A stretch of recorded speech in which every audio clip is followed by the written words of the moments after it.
just really cementing that view that people are people. All people really want to do most of the time is to be seen and heard. And even when you see someone who's got like a title, like, I don't know, big CEO person or whatever that may be, they just want to be seen and heard, and that's it. And often we see a title or we make assumptions about people, and we either step back or think that we're not enough or think that we're not worthy, and that's not true. That's not true.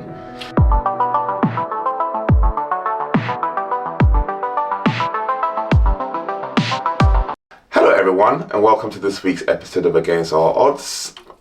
My name is Daniel Coker, your regular host.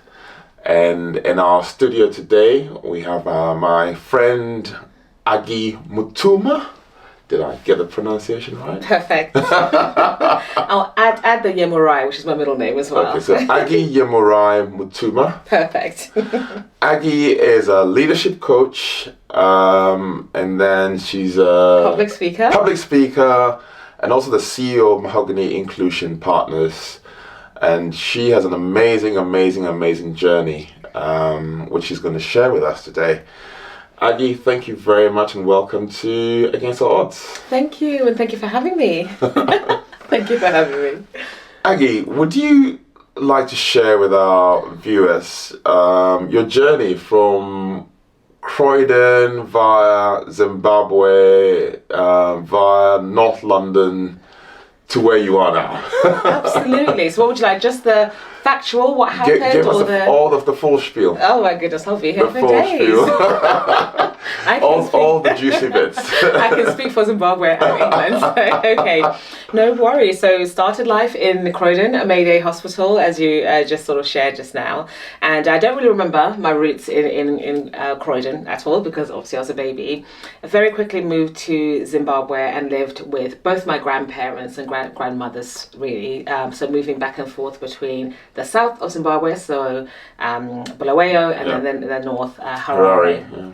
Correct. So I have very vague memories of when my family was all there together. So I have 3 siblings, and I'm the eldest of the 3. And at some point, my parents joined us, and all the babies were there together. So I have vague memories of that. We then moved back to the UK around the age of 8. And a very different experience. In that one, it was very cold. Very cold. Why is it so cold? And also a very different lifestyle, because I think for most of us who have spent some time at home, it is different, isn't it? One, you've got family around you everywhere. Everyone's an uncle and aunt, because a lot of them are actually uncle and aunts, directly.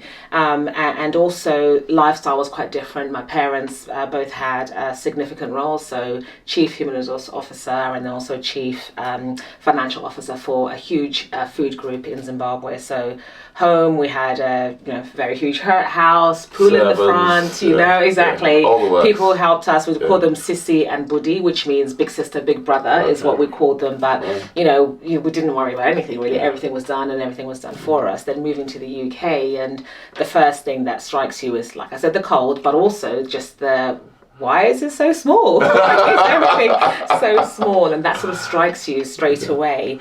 And when we actually moved back to the UK, we ended up, we were in a home where we had 2 rooms between the 6 of us. So again, it was just completely different. And you, as a child, are thinking, we moved here because, why have we done this? And then there was the school experience. So this was now North Finchley. So there's a school experience, which wasn't great, as we talked about earlier. So yeah, very direct racism, go back home, why are you here? And the kids would sometimes hold hands and have my sister and I in the middle and like pushing us around and not letting us out. And we could see the teachers just doing nothing. Like literally, you're just looking thinking, why is no one saying anything? Why is no one helping? So I think a lot of that experience definitely led me to do what I do today, because I knew very early on what it feels like to be very overtly excluded. And I vowed very early on to ensure that anything I do is to ensure that I don't make somebody else feel like that, but also to do whatever it takes to ensure other people don't feel like that as well. So I think that's definitely been a driver for me. And what I would also say, then we moved to Colindale. and then grew up on Graham Park Estate. I think what I would say, and I do lean on this quite often, is that I'm very blessed. I feel very blessed in that I was able to very early on have different experiences of what life was like, also cultures as well. So I knew very quickly that actually there isn't one way to do life. There isn't one answer. There isn't one right way.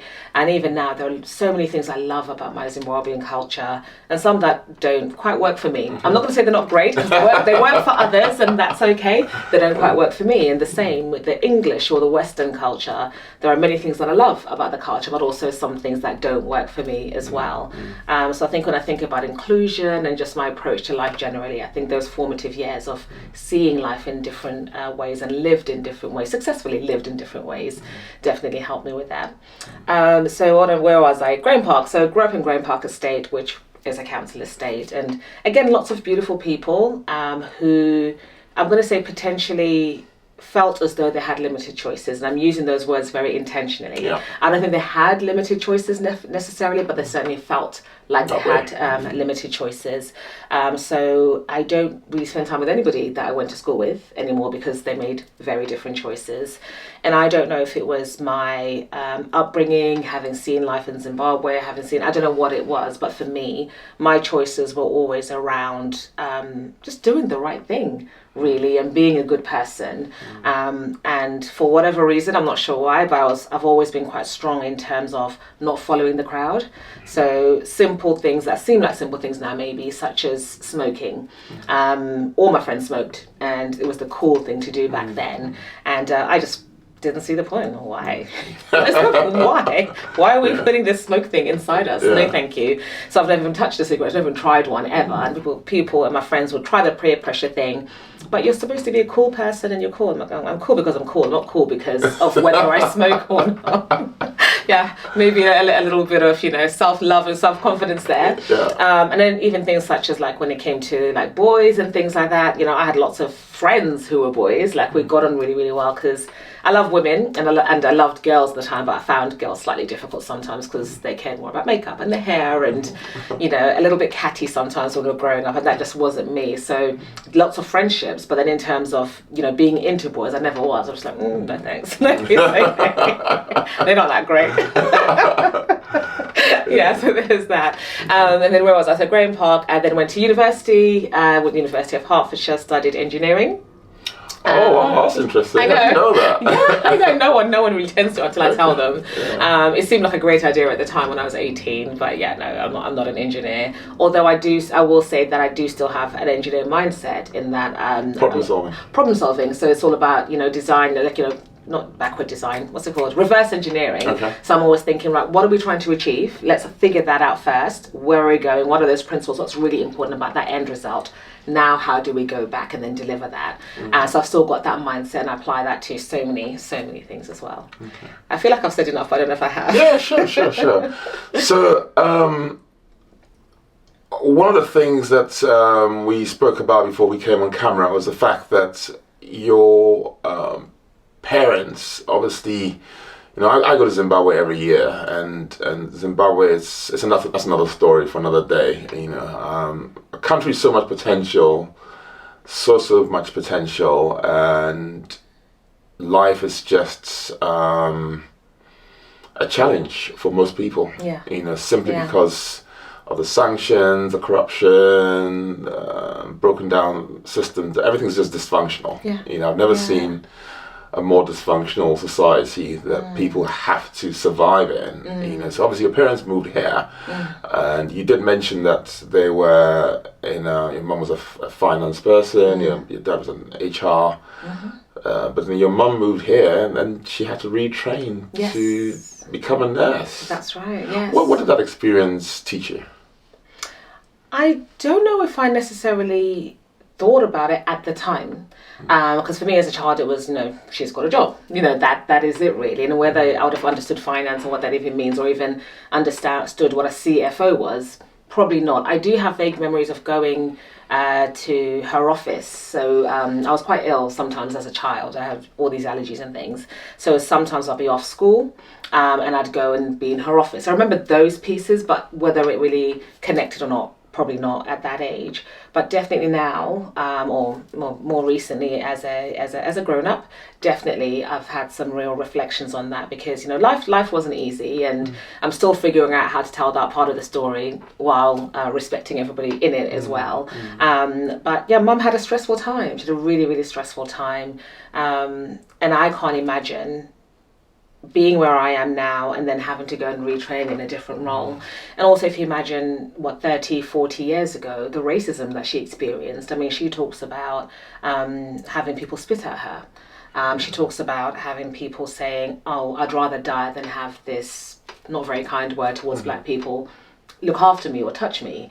And I'm thinking to myself, gosh, I can begin to understand perhaps some of the energy she had when she came home, let's just put it that way, which wasn't necessarily great. It was hard as a child to sort of be the recipient of a lot of that stuff. I'll just call it stuff for now. But I guess having grown up myself and considering, actually, if you're at work all day, you're raising 4 kids, husband is doing his thing, which isn't great either, and then you're spending the whole day, and these are long shifts, right? Experiencing this, and it's not just the patients, it's then the supervisors and the managers who are passing over promotion. They're talking about you, and you can hear them talking about you. You're not really going to come home and be the best, most sunshine energy parent, are you? So, yeah. Wow, okay. So how then did you transition or pivot out of from an engineering degree background into HR?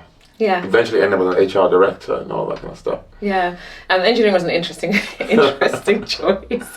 I love variety, right? And the degree, when I looked at, when you look at perspectives, is, you look at a finance degree, like, okay, well, I would never do finance, to be honest with you. But, it's all about finance. When you look at, an HR degree, it's all about HR. When you look at all sorts of things. And then also, on top of that, my concept of professions was very narrow, because we know the immigrant form as professions. Outside of that, you're like, okay, teacher, you can see bus drivers, you can see nurses, but it's not really much more beyond that. So this degree was called Combined Studies, so it was actually a bit of everything. So engineering was the base, so manufacturing systems engineering was the base and the foundation, but then you got to do a bit of marketing as well. There's some modules on marketing, modules on HR, modules on finance, modules on computer engineering as well. So I was like, oh, variety, great, let's do this. Yeah, that was not my thing, like I said. It was not my thing. And I was a terrible student, no one do this because it's bad, and I don't show my daughter either because she's just started university. Terrible student, like literally, I sometimes wouldn't rock up to lessons, and I'm quite blessed and always have been and still am that if I'm interested in something and I read about it once or hear about it once, it tends to stick, because in my brain I'm putting things together. I'm hearing what I'm hearing. Oh, so that must mean this, and that must connect to this, and that must connect. So I do that automatically. So I did well in the exams and everything else, but there was one exam that my friend and I went to, and the lecturer was like, clearly we stood out because we're black. There's also that, and actually it was very male dominated as well. So the teacher looked up like, and he was actually Samin Gum, I think his name was, just come to me, like a black man. And he looked at us like, I've seen you just once in your lectures. I thought you'd left. We're like, no, we haven't left. So yeah, that it went well, got my degree, everything, and passed everything. But what I loved about the degree was I loved the marketing element. I thought, this is quite interesting. And I also loved the HR side, because there's people, and I'm a real people person, definitely. While I was doing my degree, I had 2 part-time jobs, starting in B&Q in Whetstone, and I was a weekend cash operator, checkout operator, but very quickly I was asked to be a supervisor. So I was 18, 19, and I was asked to be a supervisor at the weekend, which is the busiest time, and I loved it. I think the element of bossing people around, but also making things happen. And I'd get called to for customer service escalations, and I'd turn a grumpy customer into a happy customer. I just loved that impact. And then I moved to not McDonald's, Topshop Brent Cross, and again, same thing. So started as just weekend operator, just doing things, and then very quickly they asked me to become a supervisor as well. So similar thing, and I really, really enjoyed it. I loved the fact that I could take someone from day one when they've just started the job and they know nothing, and then train them and support them and energize them to the point where they're the best cashier or they're great at doing the job. And while I was in Arcadia, I then finished my degree. And then, well, you know what it's like, sending out applications, no one comes back to you, all sorts of things. And I read that there was a job for customer service in head office. So I was like, why not? Let's do that. And I think that tends to be my approach. I had a conversation Tuesday, with a group of people being developed, and they were asking about intentionality. And I was like, well, for me, I've never been that intentional about my jobs. It does the next job. I tend to be intentional about how I show up, which is I'm going to do an amazing job, I'm going to learn, I'm going to remain curious. If someone's doing something that I don't know what it is, and rather than think it's not my job, I think, oh, what are you doing and why is that? And then, so that's the way I've always been. So I've always developed and been promoted quite quickly. So moved to customer services, responded the way I always do, became a supervisor quite quickly there as well. And then a role came up in HR because I was already in head office. I'd performed really, really well. You know, my manager at the time just gave me a glowing reference. I actually met with him yesterday. Oh, really? Like, yeah. So we're still connected. We're still connected, which is also good. You know, so if I am asked to deliver some pearls of wisdom from my experience, it would always be. And people say this, don't burn bridges. I wouldn't go as far as don't burn bridges because it's a little bit dramatic, but I think I'd always say that person in that part-time job that you're working with, you don't know who they are, you don't know who they're going to be, you don't know what impact you're even having on them. They could be having the worst day right now, and you could just give them that smile and say something kind to them and you make them feel a lot better. Or you could say something mean to them and they think the world is just awful. Do you know what I mean? You could do that. But then equally, further on in life, you know, people are beautiful and we as human beings are beautiful, and I think we're so connected that if we put bad things out there, you're just making the world worse, quite frankly, for yourself and your loved ones as well, and potentially for yourself as well. So then moved into HR, and then same approach that I always have, which is, this process is interesting. Let's understand what that is. Then explain. I'm like, well, if you said this is the aim, and again with my reverse engineering, if we're saying this is the aim of this process, wouldn't it be better if we blah blah blah? And they're like, yeah, go ahead, go do it. And then I would. So I found myself again at quite a junior level in the organization, developing induction programs for all the Topshop stores, writing and contributing and designing the magazine, the comms magazine that goes out to all the stores. So that was my approach, and then moved on from there. You know, racism. Some things happened, you know, when you know you're delivering, everyone tells you you're delivering, but there's always that, it's just not quite enough. What does that mean? And everybody else is progressing. You know, this is interesting. And then when people are progressing and they're embarrassed to say, again, no, you should have got the job, and I did. Say, like, you know, you move on. And I think the lesson there as well is it hurts. It does hurt. So I'm not going to pretend that it's easy. You just move on and brush it off. It hurts. And in those moments, I think we also have choices in that we could sort of let ourselves sink into the depths of despair. Really dramatic, I know, but we could do that and either accept that maybe they're right, I'm not going to progress, either become angry, which are all natural responses, by the way, so I'm not dismissing anyone's response if it is that, or we can say, this is not the place for me. You know, it's been beautiful in so many ways. I've done this, that, and the other. So I know I can do it. I've shown I can do it. They've told me I can do it. They're just not giving me the promotion. So I'm going to take all these skills and knowledge and then go elsewhere. And at the time, they were also paying for my master's in HR. Oh, okay. So I was professionalizing in HR, which was great in that I was getting a lot of the theory, you know, the strategic theory. But the beautiful thing is that there was also that other sort of affirmation in terms of, I'm not getting it in work because they're doing their thing, but actually I'm getting it elsewhere. I'm able to look at myself and benchmark. I think, oh my God, if I'm doing this and my colleagues are doing this, then I must be doing a good job. And if you're speaking to your lecturer about, here's the project I've delivered, and like, oh, that's great. And so I think, there was all of that. So I then moved into an airport retailer, and that was my first leadership role. So I was 26 at the time, and I was managing a team of 2, so it's not a huge team, little team, micro team, but there was someone who was quite a bit older than me who was in role, and you know, you can imagine her looking at this little black woman, what's she doing? What is she doing? And she even said like really patronizing things to me, like, okay, because you know you're really young, and you know, we don't tend to see people. And she's like, you know, and I'm like, okay, it's Gatwick, love. We're not in the Outer Hebrides. There are black people, but anyway, but that's okay. So, and again, I think that role for me, because I mean, you know, in larger organisations, they're quite siloed. And yes, I did get an opportunity to work on lots of projects, but this organisation was a lot smaller. And it was quite beautiful because I was able to bring my magic in terms of what I'd learned in Arcadia, even in the top shop floor, around taking someone from day one to supervisory, what the steps are. I put programs in place that replicated that, and they were then used across the whole Europe. So as a European company across the different airports in Europe. I developed the performance management process, again using my learning from my masters and my own experience of performance management as well. And yeah, I just had the opportunity, I guess, to deliver.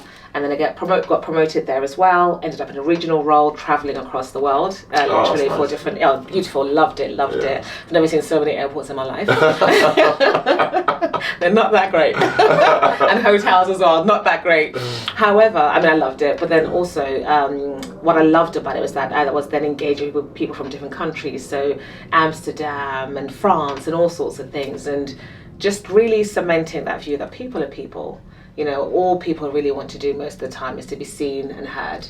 And even when you see someone who's got like a title, like, I don't know, big CEO person or whatever that may be, they just want to be seen and heard, and that's it. And often we see a title or we make assumptions about people, and we either step back or think that we're not enough or think that we're not worthy, and that's not true. That's not true.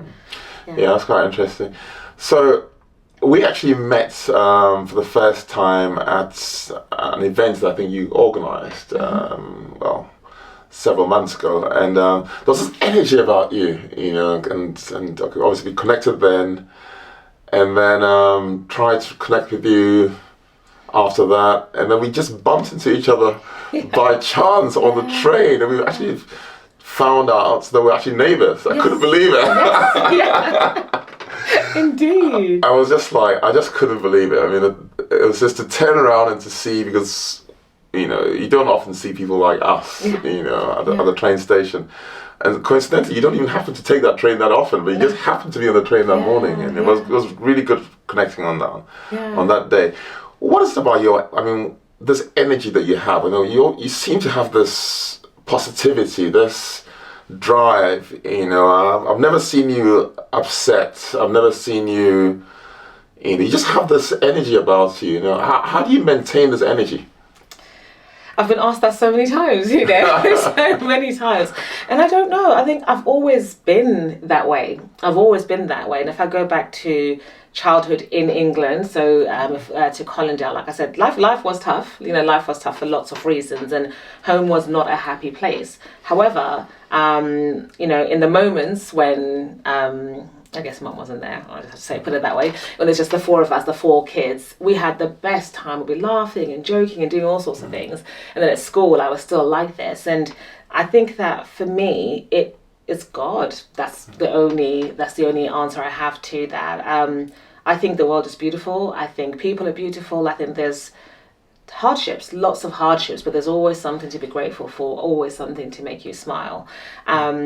And I do get upset sometimes. I do, but not that often, to be honest with you. Not that often, because I think I can always see the beauty. I can always see the light. And I think I have an ability to know that people sometimes do things or act in certain ways, but it's not necessarily their fault. They don't always know they're doing it. Or maybe there's stuff going on for them. And there's a verse, or there's two things I do, actually depends what it is, but there's a verse, I don't know, I can't name where in the Bible it's from, but forgive them, Father, they know not what they do. And that's always with me. That is always with me. And then another one that I have, which is not as kind, it depends if someone's really annoyed me, it's not as kind, especially in the work I do with diversity and inclusion and anti-racism. Sometimes people are a bit silly sometimes. So the other one is, the lions do not concern themselves with the opinions of sheep. So okay. Not so kind. And then another one I sometimes use, I think I used it on the event when we met in March, was, they just need a cuddle. They just need a cuddle. So I can't pin it down to one particular thing other than God, really. So Aggie, in spite of all this positivity, and I know you're not expecting me to ask this next question, but I think it's important to ask it because somebody's watching who can learn from this experience. And one of the things that you mentioned to me when we met on the train into London was the fact that you had a breakdown in your marriage, and I'm just kind of wondering how you managed to go through that, and how you managed to move on from that, and maintain that positivity, that positivity, and that aura around you, that you still carry. Yeah, thank you for the question. No, I was saying thank you. I wasn't expecting that question. I know. You have to forgive me, but yeah, no, I just feel that somebody's watching who will learn something from this. Yeah, no, you're right, and I think, and it's really important to say that, like I said, there are tough times, there are challenges, and some of mine have definitely in the past lent to the past and childhood, and trying to unpick certain things and heal from those. So I think the first thing I'll say is definitely always be healing, so always be thinking about ways you can heal and really challenge and go, that triggered me, why did that trigger me, and why am I feeling the way I'm feeling, or what am I feeling, what's that linked to, and then how can I heal? I think that's really important. I've definitely been on that journey.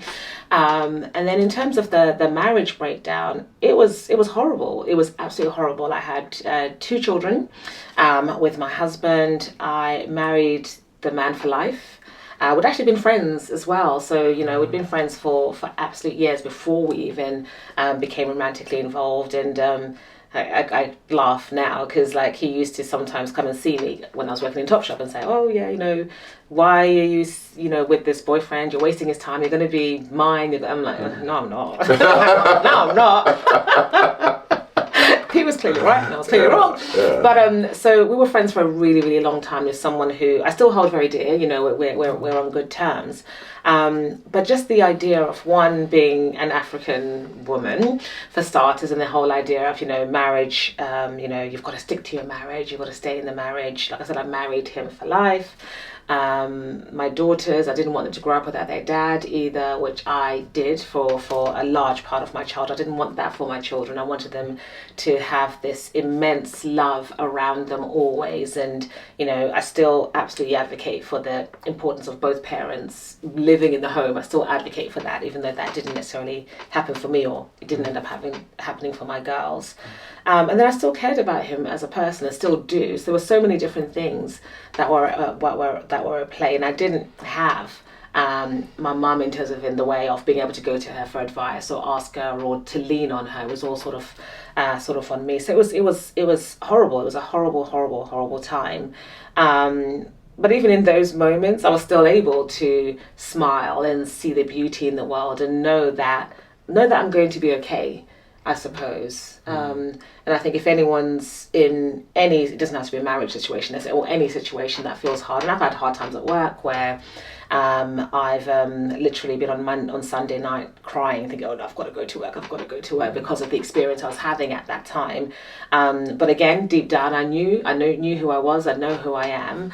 I know whose I am as well, and I also know I'm going to be okay. So it's about taking those steps towards being okay, and being able to. So would you say that your faith has also kind of helped you in that regard, or? Definitely, and that has been also a bit of a struggle in terms of divorce. God doesn't like divorce, etc.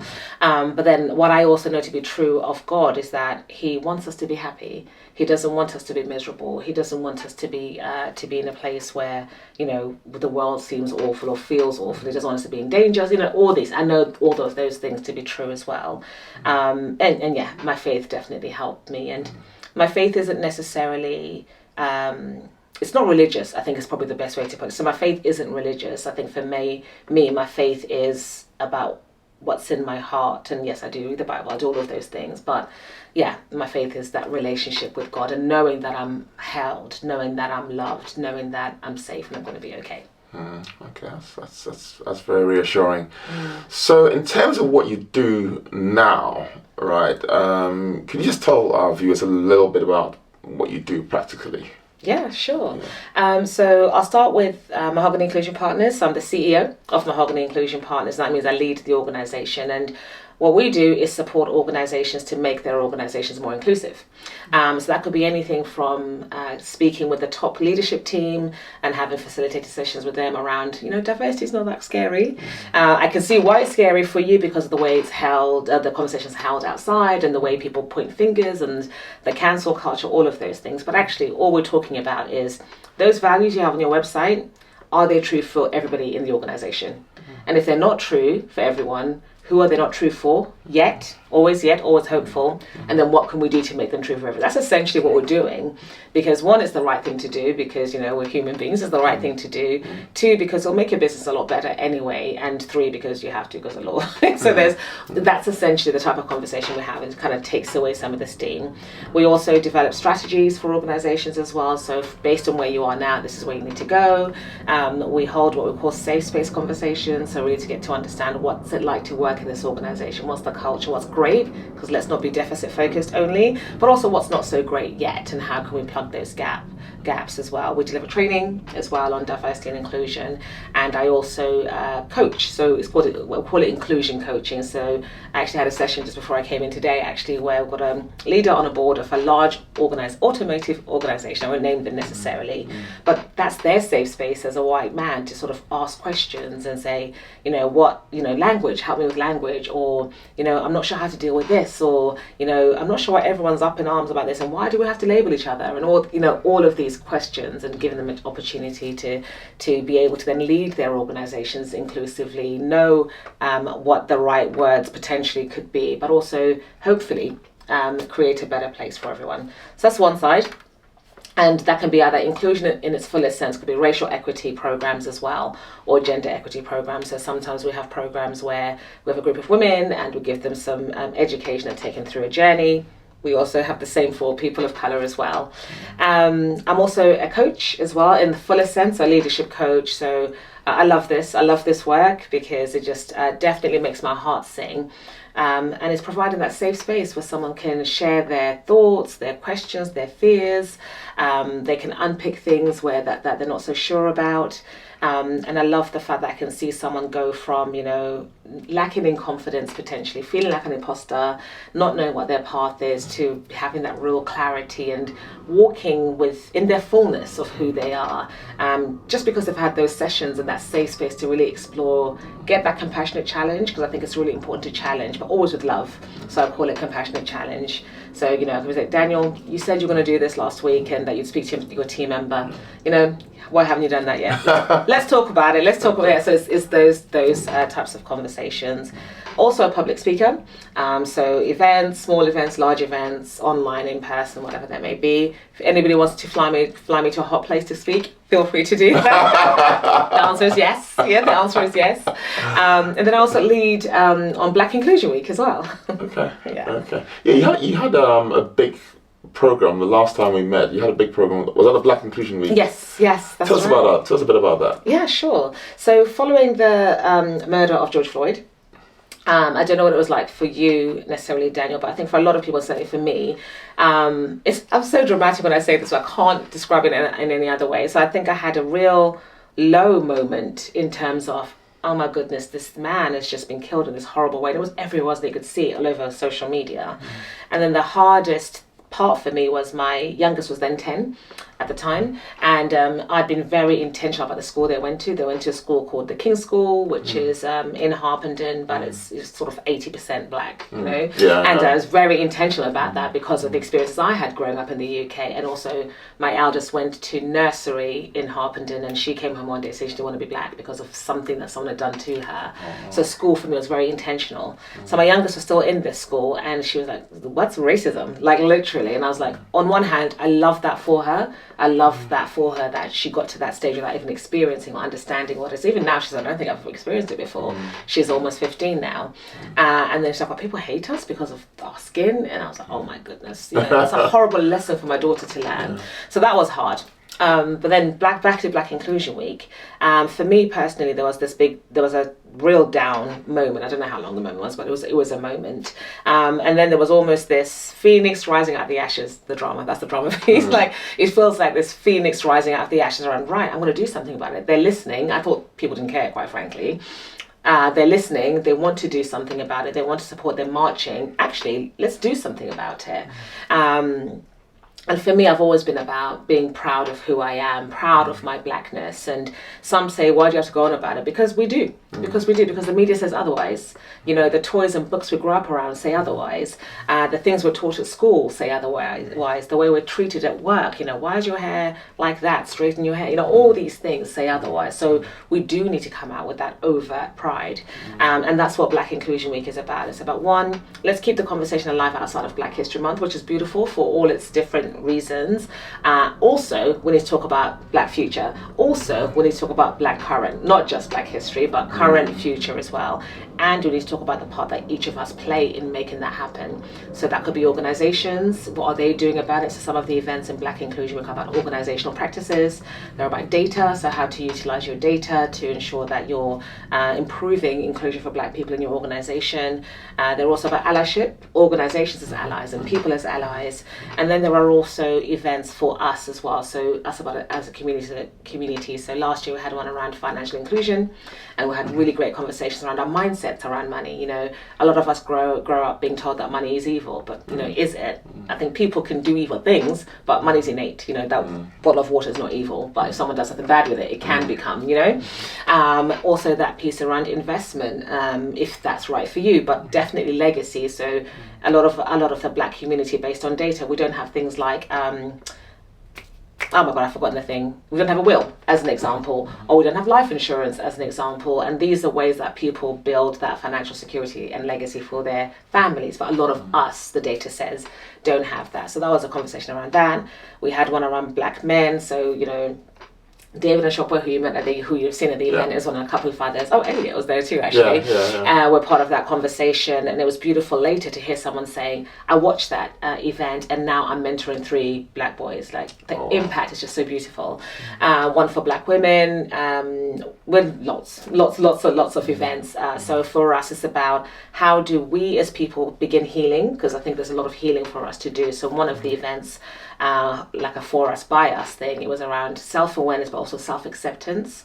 Imposter syndrome is a thing, because some people say it doesn't exist. It does exist, but it's not our fault. Sometimes people have the conversation and say, oh, you've got imposter syndrome. Yeah, but there's a reason why somebody feels like they don't belong. There's a reason why somebody feels like this place is not for them. So how do we start that healing process? And that's what Black Inclusion. So when's the next one? May. So the 12th of May is the week of Black Inclusion Week. 12th of May 2025. 2025. We are 5th year, so it'll be our huge, big year. Oh. And I think we should have you as a speaker on there as well. Oh, wow. Thank you. Of course. I wasn't expecting that. No, of course, definitely, yeah. Fantastic. As we bring this conversation to a close, we have a tradition on this podcast where we give our guests the opportunity to dedicate the episodes that they feature on to anyone or any group of people of their choice. So who would you like to dedicate today's episode to? And you can look at the camera for that. Okay, sure. I love that question, and I think I'm going to dedicate this episode to anyone who is facing challenges, maybe feeling like there's no hope, maybe feeling like they've explored all their opportunities, maybe thinking about giving up, whatever that looks like, whether it's professionally, whether it's relationally, whether it's in life in general. I want to say that there's definitely life at the end of the tunnel. There is definitely space for you to just pause and have your reaction. I think our emotions, our reactions are really important for us to have. Don't hide them. Understand what you're feeling and why, and then just think about what you can do. Even if it's a tiny thing, even if it's, I can get out of bed, do that. Or I can go for a walk, do that. Think about what you can do, because the world is such a beautiful place. I promise, it's such a beautiful place. And we've spoken about some of my challenges and many, many more, many deep ones. But life is beautiful and is there for you for the taking. And yeah, just sending you love. And a cuddle. Huge cuddles. Always cuddles. Aggie is so interesting. Anyway, if you've enjoyed today's episode, I'd like you to leave some comments in the comment section below. Like, share and subscribe to help us grow this platform. And we will also have in the comment section Aggie's details, So you can follow her on social media and also find out how to participate in the Black Inclusion Week, which is coming on in May of next year. And but thank you so much for making time to come on the podcast today. I really appreciate it. Of course. And it's been a great conversation. Thank you for having me. Fantastic. Thank you for having me. And guys, see you next week. Thank you. No worries.